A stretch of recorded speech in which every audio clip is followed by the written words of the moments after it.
Entitled Neighbor wants copy of Grandma's will. When my grandmother was diagnosed with cancer, she opted for no treatment. She had watched her husband go through chemo, radiation and surgery, and he was miserable the whole time. She didn't want that for herself. Her family supported her. Over the next year, she gifted items to family and friends, told us to write our names on the things we want, take what we wanted, etc. There were conditions. No, you can't have that, it's a family heirloom meant to go to Aunt and her kids, or to Dad and his kids. We all knew what those items were and who they were going to, so that was easily settled after she died. The house was inherited by my father, who very suddenly and unexpectedly passed away 2 weeks later. I inherited the house at that point.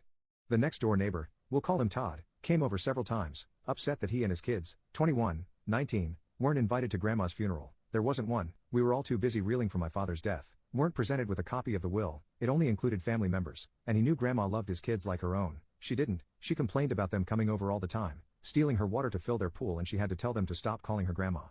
He wanted to know if I would allow his kids to go through the house to see if there was anything they'd like to take to remember her by. Okay, first, dude. My grandma died 4 weeks ago. And, dude, my dad died 2 weeks ago. I thought he was awfully rude, but I offered to let them go through the boxes I had packed that I was planning to donate, and he was offended. I mean, mortified. He said his daughter and son had their hearts set on some items that were family heirlooms, and I literally laughed at him. I explained they were family heirlooms and would be staying with me, and 2 of the items had already gone home with my brother. He said my kids were her family and she would have gifted those to them. They should have been included along with everyone else when everything was divided up. Keep in mind that none of us knew this guy or his kids other than the neighbors next door. They were never at any family gatherings that were held at her house, and the only time I ever heard her talk about them was when she was complaining about them. Especially when she caught them using both her hoses to fill up their pool and then came over complaining because she had put locks on the outdoor faucets. Luckily, Todd's house was in foreclosure and he moved away about a year later. I have more stories, but those will come later.